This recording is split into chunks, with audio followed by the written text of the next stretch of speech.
Hey guys, how's it going? My name is Ben Creech, and welcome to the show, the podcast, whatever you want to call it, Daydreamers, where I interview people on the way to their dreams, or they're achieving their dreams, one of those two, or they did achieve their dreams, whatever. It's all the same to me, great stories of inspiration.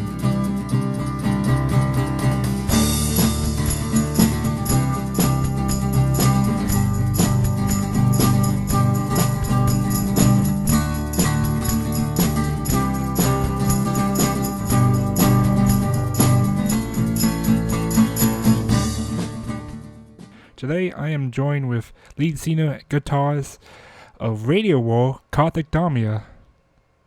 Hey, what's up? So I want to ask a few questions. Okay, how did you come up with the name Radio War? Well, it has an interesting story because I had met my drummer, Kieran Gibbs, at a university orientation at UNT. And about a year later, we ended up having a class together in the same room that we met. And it was just a boring lecture. It was like an 8 a.m. class, and we were both sitting like kind of in the middle. It's kind of a big room. It's like the nice room with the projector and everything for the film students, because Kieran and I were film students at UNT, and we were just sitting there enjoying the lecture, quote unquote. And so yeah, basically we were just falling asleep, and we at some point during the class I had said something like, "Hey, we need to come up with a band name."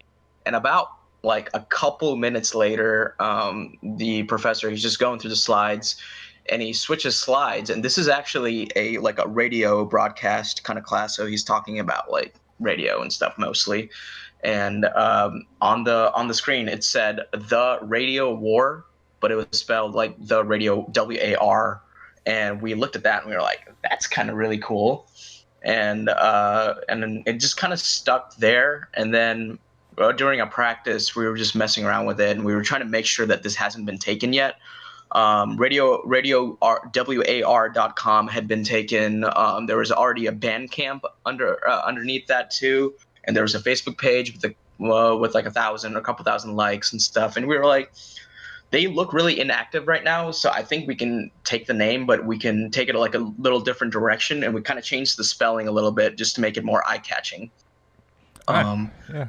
It just like when people look at it, they go "radio horror?" question mark, and it just kind of stuck. It has kind of like a different meaning to me personally, because anytime I listen to the radio, I always think, man, it's just like it's such a bore these days, because all they do is play music from back in the day, and they don't really give new artists a spotlight to shine ever. And I think it's kind of dumb, and it's kind of and if you take the word literally, it's like radio war. It's like worn out. It's just like wore out to me. Yeah, I never thought of that way. Yeah, I mean That's cool. that's the way I've seen it. Like when we changed the spelling, I was like, man, I'm not a fan of the radio, and it's like the radio kind of wears me out. So how did you come up with the idea with Kieran to make a band? How did come up in the conversation? so the first time I met Kieran in that room, like during freshman orientation, this was like the summer before our freshman year. He had mentioned that we started just talking about music, because I think I was wearing an AC/DC shirt, and he said something along the lines of because back in 2016, when this all happened, Axl Rose from Guns N' Roses was temporarily in AC/DC. He was the lead. He was the frontman because their frontman was out. I think he had some like hearing issues and stuff, so he was just not in shape to tour. So Axl Rose from Guns N' Roses was touring with him, and Kieran kind of just asked me. He's like, so what do you think about Axl Rose being in AC/DC? And that was like one of the first things he said to me, and we just kind of started talking. And I mentioned that I play guitar, and he looks like you look like it, and he said you look like a guitar player, and then he mentioned that he played drums, and I kind of just kept that in mind, because the kind of like the myth in the band realm is that myth and legend and the truth is that drummers are really hard to actually come by. So if you find a drummer, just keep them in your mind, especially if you have a good connection with them. So I had a good connection with him, and he's a drummer. And then we ended up actually having class. Like I was in class with you, Ben. Like Yeah. you and I had him in English class and stuff. So he was always around. I'd always see him, and we'd always just have like small talk, and we'd talk about bands and stuff.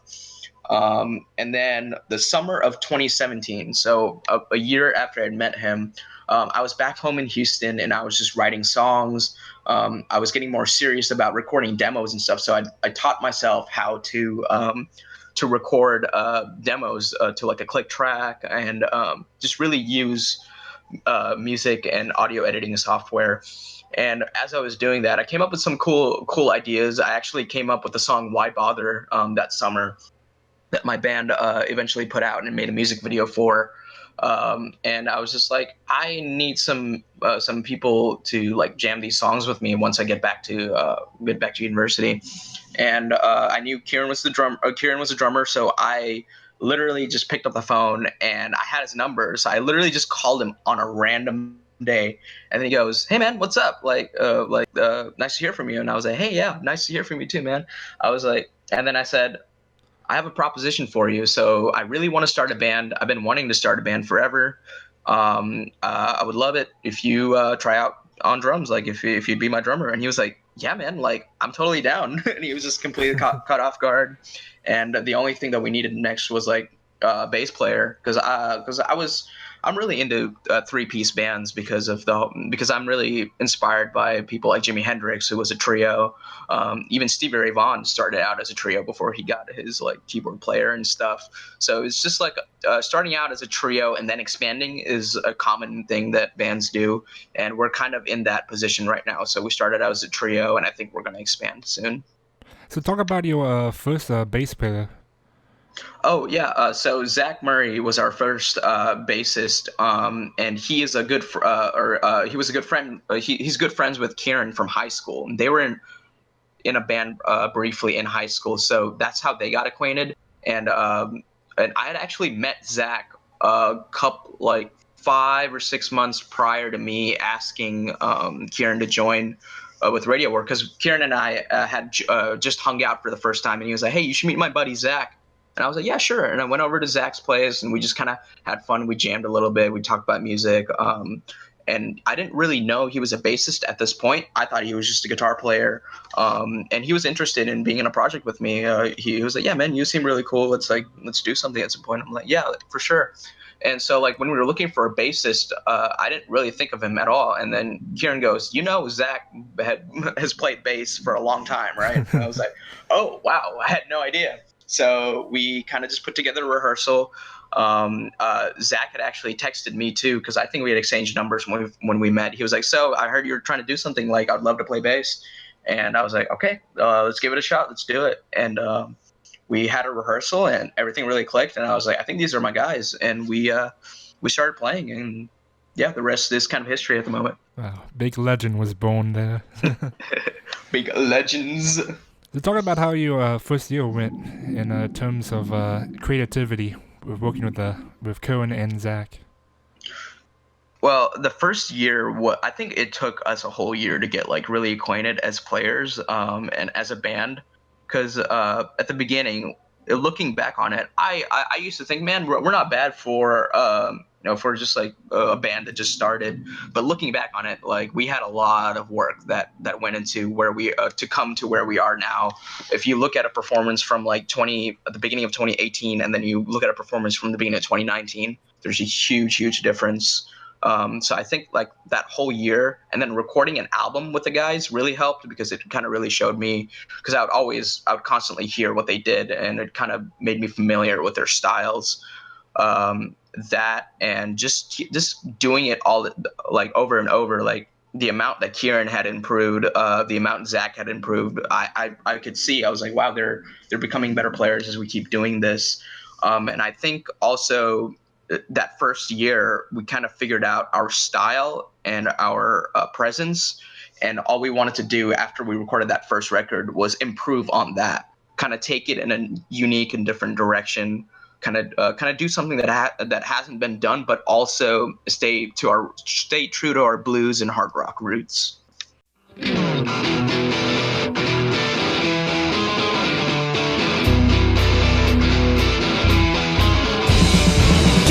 gotta help yourself to my little treats. Glass, powder, rock, flour, I got what you need.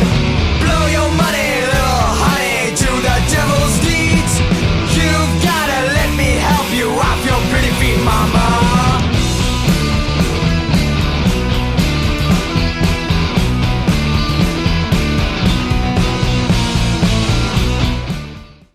So with that being said, I want to take it back a little bit, and I want to talk to you about your inspirations as a guitarist and lead singer. I want Uh-huh. So my big inspirations when it comes down to like this lead singers and guitarists is I would say Jimi Hendrix has been a big one recently, and then also Mark Farner from Grand Funk Railroad has been a huge influence on me recently in the last year or so. I really fell in love with Grand Funk Railroad because they have this like they have an album called We're an American Band, and they have this whole thing of being an American and kind of just the struggles of that, but they don't just sing about like patriotism. They sing about like reality, and like some of their songs talk about like running into high school friends and how weird that is and how awkward that is. And I've definitely encountered that before in my life, and I'm just like, yeah, like this is really relatable. So I like Grand Funk Railroad. I like Jimi Hendrix. Obviously really into Dave Grohl from the Foo Fighters, hugely inspired by his stage presence and his stage persona. I just love talking to the audience. I love kind of interacting with them, trying to keep them on their feet, keep them entertained. Like when they look on the stage, when you're watching a band, I don't like watching a band and just being bored by their like stage performance. Sometimes their songs are really good, but you know they don't move around. They aren't interesting. So I try to stay interesting on stage, and I try to just take inspiration from people like that. Kurt Cobain from Nirvana, and I really like Matt Bellamy from Muse. He has some great stage presence. Another 3-piece rock band that just sounds so full. I love Rush. Recently got really into them and started writing some more progressive style music just because when you kind of experiment with music, that's how it sounds big. If you just kind of stay basic, it just kind of sounds small and thin. But if you start really experimenting, trying to push the boundaries of what 3 people in a band can do, it sounds great. And of course, Led Zeppelin has been a huge influence. Every time I hear, to me personally, I think Led Zeppelin is one of the most perfect bands. They kind of just take inspiration, but they make it their own so well, and they're all just kind of tight musicians. So it's a lot of influences kind of put into one. But I've recently had other genre influences too, but they're slowly sneaking in to my playing. So, with that being said, let's talk about your inspiration with your first album with Radio Wall. So our first album was called Los Gatos, and when we were trying to come up with a name for it, I had been kind of experimenting with writing a song called Los Gatos because I was actually born in a city called Los Gatos in California. I was born in a town. If you listen to our title track from the album, it starts with a very iconic line that Ben is very familiar with now. Yes, but basically, I just thought like that name had a ring to it, and then we were writing this song, and actually Ben was there filming it this time, and we'd come up with that like opening bum ba na na da na na da na da da like little intro riff, and a couple rehearsals later I was like, we can call this Los Gatos, like because like I've been writing a song called Los Gatos and it was in the same key, so I kind of just merged them. And then that song was a song that was kind of written with the band more. I kind of had a slight idea, and I had some slight lyrical ideas that I can throw in, and we kind of made it like the verse is very rap rocky, and we kind of took that like more aggressive kind of route with that song. And so I guess you're asking like where the inspiration for the songs on there come from. Is that kind of your question? Yes. So the inspirations for the songs on there are very true to what I was listening to back in 2018. I was listening to a lot of Jimi Hendrix, listening to a lot of Stevie Ray Vaughan. I was just dwelling myself into Stevie Ray Vaughan at that point. But also, I think what really shined through the Los Gatos album was whatever I listened to in high school. And I know that sounds weird, but like I realized that I'm more of a product as a player of what I listened to back in high school, which was things like Slash, like the guitarist Slash from Guns N' Roses, Zakk Wylde, hugely influenced by Zakk Wylde. And around the time I was being really hugely influenced by a new guitarist called Jared James Nichols. He was playing a huge part in my playing. Same with Tyler Bryant. I think Jared James Nichols and Tyler Bryant, I was really able to kind of relate to more on a personal level because they're not much older than me. They're about, I think Jared James Nichols is about 10 years older than me, and Tyler Bryant's probably even like less than that. He's probably like 8 or 9 years older than me.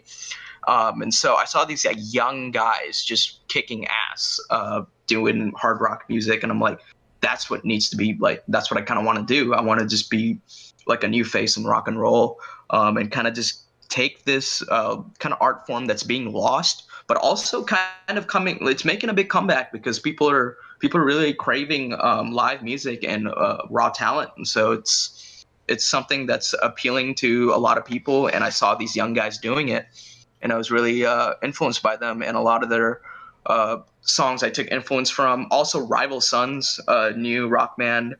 Took a lot of inspiration from them. When we were producing the record, I kept bringing up Rival Sons to my producer and being like, "Hey, I want that guitar tone, like whatever the hell he's doing, let's do that." And he would help me craft that, sound. Yeah. So, well, Rival Sons. I'm very familiar with Rival Sons. We're Yes, both are. Yeah. yes, we have seen them live together. Talk about your producer. So our producer was Brack Cantrell for the Los Gatos EP. We're working with different producers now, but Brack is a very good producer here in Denton, Texas. He's produced a bunch of different local acts such as Acid Carousel and Pearl Earl. Those are the big names that people might have heard of if they're familiar with the Denton music scene. And he's been doing it for about 10 years, I believe, and he just knows what he's doing. I think he just had the right gear and the right like mindset to help kind of put together what we are. I would say like the shortcomings of the album were mostly the fact that we were a very young band and we'd never done any of that. We had been together for a year. We'd never recorded music. We'd never done any of that. So it kind of, I feel like Los Gatos is a product of that. And Brack, he did a very, very good job in trying to help us hone our sound and just make sure that people hear the band that we are. That's great. Talking about producing, we have to switch it to a sponsor of this show, this episode. And guess what? Our sponsors is us. Head over to shop.spreadshirt.com/Ropetree Productions. We got t-shirts, coffee mugs, and pins. We'll continue to update the shop with new designs every month. Support us by wearing our merch. And all profits during the COVID-19 pandemic will go toward the Central Texas Food Bank. We'll post updates on our donations on our Instagram. Again, that's shop.spreadshirt.com/Ropetree Productions. We hope y'all enjoyed our merch. Thank you. All right, back to Radio Whore. Radio Whore. So, you guys have grown a lot in the past couple years. Talk about Zach leaving the band, and I'm not trying to get too personal and stuff like that, but Oh yeah, for sure. So Zach had some personal and health related things come up, and it was like really starting to take a toll on him trying to commit to the band. He actually lives about 45 minutes away from where where we operate. So it was just getting really complicated in his life, and we started kind of seeing it like kind of hinder rehearsals and like sometimes shows weren't as great, and we didn't blame Zach at all. Like we still love him. We're still really good friends with him. It was not his fault at all. It was just what life had handed to him. And so around November 2019, I got a text from Zach. I was like, hey man, like things are looking like really bad for me. I don't know if I can be in the band right now. And Kieran and I, we were completely like understanding, and we were like, man, like I'm surprised it didn't happen sooner. Like we wish you the best. Like let us know if you need any help. And so yeah, we still talk to him. We still he's still in like some old band group chats that we sometimes like like send memes to. So he's working on getting himself back together, and we're really we love him. So like we hope he finds what he needs to find. And we always have told him, we're like, hey man, it's the spot is always here. If you ever feel ready, like you can come back. He's always wanted to play guitar like in a band. So I've offered him like the rhythm guitar position. That'd be really cool if that happens at some point. That'd be really cool. I would definitely want to see that. Yeah. I'm looking forward to expanding Radio War into a bigger band after this whole quarantine thing. It's just because we're writing new songs, and the song that we're about to actually release soon, it's called Salute Me. It's the last song that we wrote with Zach. Zach had a lot to do with the song, so I actually recently sent him the song and he loved it. So we can't wait to expand on it and see what the future lies with Zach. Am I able to play it right now for like a little 30-second or something like that? Yeah. You can play it if you want. All right, here's a little play.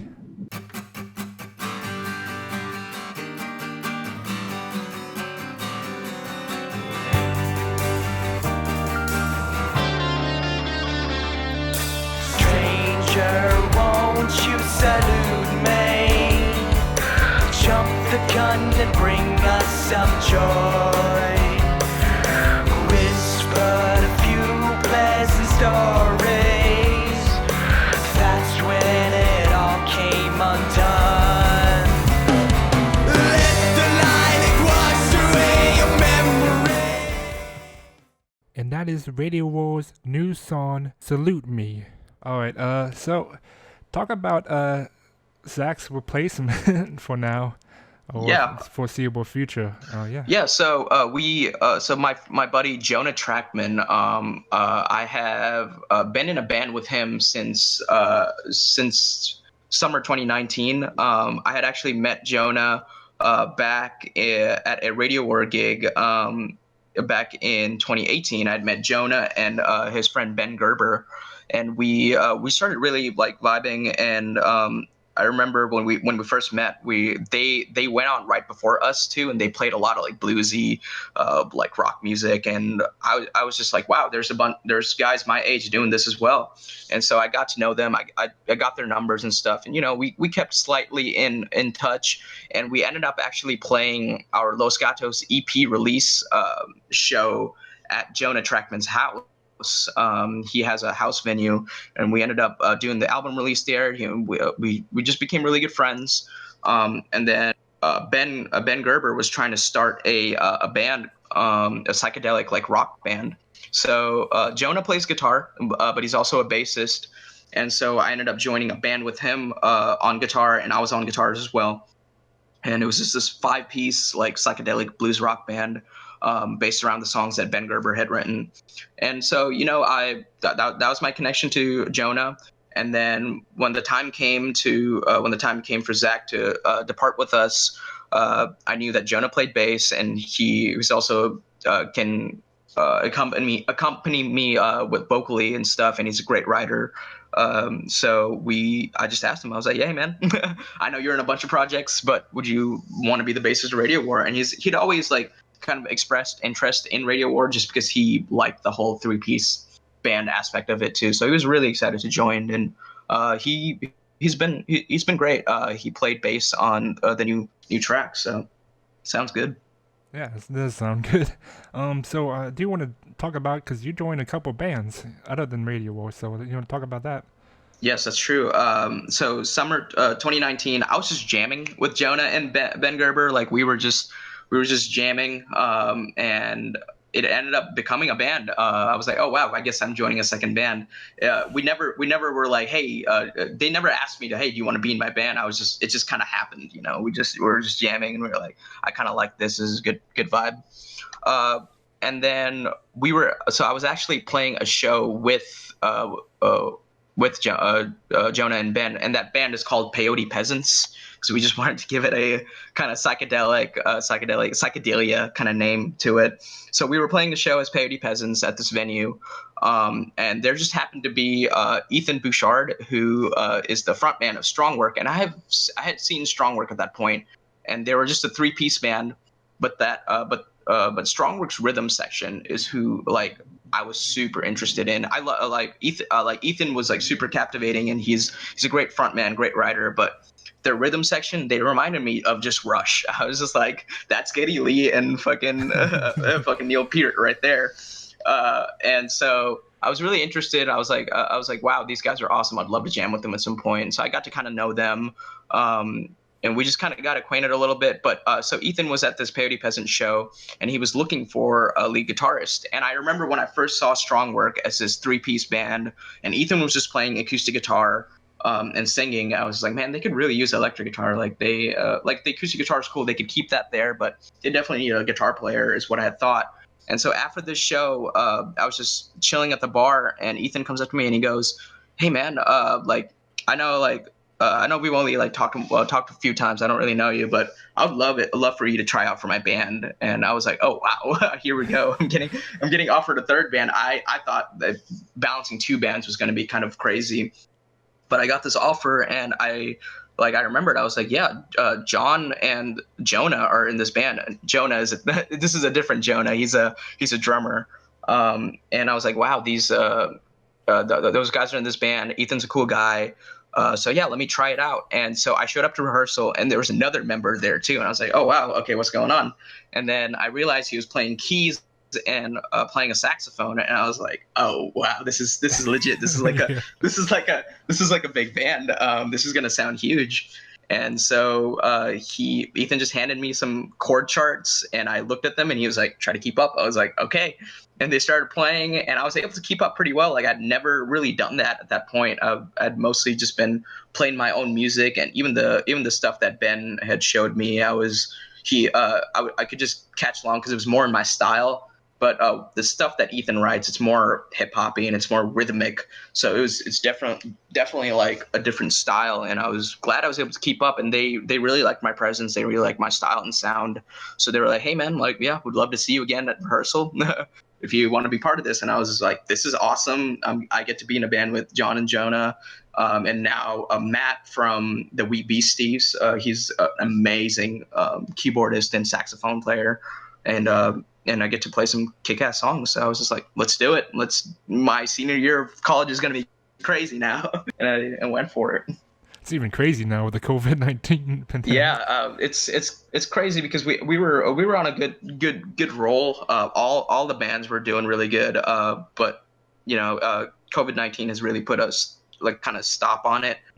But I think it's also good because it kind of gives us time to just relax for a second, because we were taking things so seriously, and not so seriously to the point where, it's like affecting our lives or anything. But like, we were taking it very seriously, and we were just going for it all the time, working really hard, just pushing ourselves to the limits. And so it's nice to just like kind of relax and kind of go back to it with a different mindset, I feel like. Yeah. So talk about how, like, before the pandemic happened, how you balanced all 3 bands in your life. Well, I basically, if you ask my roommate slash best friend Bromley, who I've known since high school, and we started like playing shows or not shows. We started like jamming back in the day. He was the first like person that I like played guitar with. Like if he saw me join all these bands, and he goes, wow, dude, like this is crazy. Like we started out just jamming in a garage, and now you're in like 3 different bands. And I'm like, yeah, dude, it's kind of wild. And if you ask him, this is like basically the truth. This whole last semester, I was barely home. Like I would wake up, I'd go to school, I'd go to work, I'd go to band practice, and come back home at night and go to sleep. So I think I balanced it pretty well considering everything, but it was hectic. It was very hectic. But the important thing was I loved every minute of it. I would when this whole COVID-19 thing happened and I was just at home just sitting, I was like, wow, this is a completely different change of pace than what I've been doing for the last couple of months. The last couple of months, it's just been grinding. It's just been either work, school, or rehearsal, or playing a show, or going to the studio to go record. Strong Work has had the opportunity to record at a really nice studio. I didn't expect to get into a nice studio like that this early, but it's been a huge just learning experience, and just balancing it has just been. I have to balance it. Like if I don't balance it, if I don't figure out a way to do it, it's just all going to fall apart. So. So, talking about balancing and all that, talk about your future plans after the COVID-19 pandemic. How are you going to tackle the 3 bands and new music coming up? I think, I think what's going to happen is we're just going to just start playing a lot of shows again. I'm going to take my band Radio War in a different direction. I'm going to expand it. I'm going to make it better, add a bunch of members to it. Not a bunch, probably 2. When I say bunch, maybe 1 or 2 members to the band, just so we can get that fullness that we have in our studio recordings, just in our live sound, because we've always had like some keys and stuff, and I think a keys player would be really beneficial for us. So adding members, releasing more songs. Strong Work is basically almost done recording our debut album. We just have to do some vocals and a few like keys. So I think right when this is all over, I know Ethan will want to go in and just knock that out so that we can put out this music that people have been waiting for.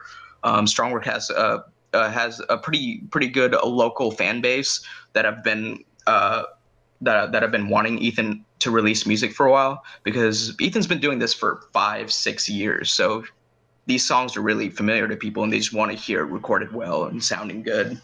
So that's going to be with Strong Work. With Peyote Peasants, we're going to start recording as well.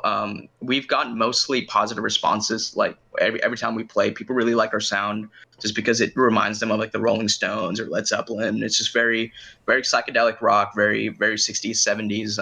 And people really want to hear it like recorded.